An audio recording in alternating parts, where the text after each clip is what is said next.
Alors la place Bellecour aujourd'hui est très animée, ceci pour 2 jours puisque c'est le moment des fêtes consulaires. Je suis consul honoraire du Pérou depuis quelques mois et donc j'ai sollicité des associations pour venir sur notre stand du Pérou et je vous embarque. À titre d'info, il y a 50 consulats qui sont présents, chacun ayant son stand et son kiosque et son endroit. Alors je vous emmène d'abord sur le stand du Pérou. Donc, comme je l'expliquais, j'ai demandé à des associations franco-péruviennes d'animer avec moi le stand. J'ai des stagiaires qui travaillent avec moi. On a préparé du guacamole péruvien. Il y a beaucoup de monde sur les fêtes consulaires. C'est très amusant. Chacun a sa petite tente avec son animation. Radio Capsao, qui est plutôt de la musique latino-hispanophone. Et puis le Bénin, la Malaisie, la Lituanie, le Nicaragua, l'Équateur, la Bulgarie, tous les pays sont là. Donc je vous emmène sur mon stand du Pérou, beaucoup de monde. Là c'est la pause vers 13 h, un petit peu moins de monde. J'ai fait venir des musiciens sur notre stand. Et puis on a organisé des dégustations, des jeux pour les enfants. C'est un vrai travail en fait. Souvent les gens me disent mais vous êtes consul, en quoi ça consiste? Quand on est consul honoraire, ce qui est mon cas, notre mission est de protéger et de s'occuper de tous les ressortissants péruviens sur notre territoire, en l'occurrence sur Auvergne-Rhône-Alpes. Je vous embarque, je vais vous dire la suite. Alors avec les associations, on a prévu des jeux pour les enfants pour qu'ils découvrent les jeux typiques péruviens. On a aussi un petit stand qui est amusant de nos amis péruviens qui sont là pour présenter, bonjour, là, hop, voilà, qui sont là et qui font le tour de cette place avec les membres de l'association et les présidents d'associations franco-péruviennes. Romy, Rafael. Voilà, Romy et Raphaël.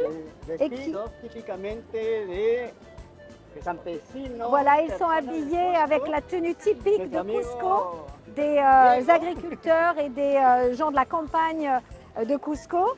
Et ils sont super parce qu'ils se baladent sur toutes les fêtes consulaires pour pouvoir attirer du monde sur notre stand. Et je pense que ça va être les plus célèbres de la place Bellecour ce week-end parce que tout le monde veut une photo dans ce joli cadre avec Rafa et Romy. On entre dans le stand. Voilà, donc le Pérou est à l'honneur. Ah, évidemment, beaucoup de curieux. Les gens connaissent le Pérou, certains pour y avoir voyagé. Ils sont très tentés aussi par notre guacamole péruvien. Et puis le maïs morado. Regardez ce maïs typiquement péruvien, qui est un maïs noir avec lequel on fait une boisson qu'on fait déguster sur le stand. Alors là, on est sur le stand où Véronica Criolla, qui a son restaurant, a la gentillesse de nous proposer des dégustations et je peux vous dire que tout le monde est ravi. Alors, Véronica explique. Oui, bien sûr. Là, aujourd'hui, on vous présente la chicha morada. Donc, c'est un jus de maïs violet qui vous voyez ici, en fait. On les prépare pendant 2 heures dans une grande casserole. Avec des pommes, de l'ananas, des clous de girofle, de la cannelle, citron vert et sucre de canne. Donc, ça a été vraiment cuit et c'est là qu'on vous présente vraiment la chicha morada fait maison. Voilà. Donc, la chicha morada, que les gens adorent goûter, le maïs blanc. Le maïs blanc, donc c'est un maïs, une variété, parce qu'au Pérou, il faut savoir, c'est une variété assez importante.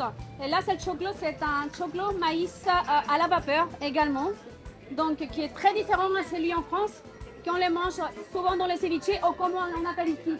Donc voilà, les choclos. Voilà, merci Véronica. Et les Lyonnais sont ravis de goûter ce maïs blanc. Alors, j'ai 2 stagiaires. En tant que consul honoraire, j'ai la chance d'avoir choisi 2 stagiaires qui viennent de passer presque 2 mois avec moi. Et nous avons préparé, en fait, en gros, moi j'ai fait les courses et elles ont préparé avec Raphaël ce guacamole du consulat qui a remporté un franc succès. Donc, on a même indiqué la recette et tout le monde a pris la recette en photo. Et les gens sont ravis de venir là, sur ce stand. Merci les filles. Et regardez ce stand qu'on a installé parce que ça, c'est quelque chose d'important. Il faut se dire que la veille, on vient, les stands sont en place, mais il faut les décorer, il faut les préparer, il faut demander les tables, des chaises. On apporte des nappes, on apporte de la déco. Le but étant aussi de faire découvrir aux Lyonnais le patrimoine musical, culturel, patrimonial du Pérou.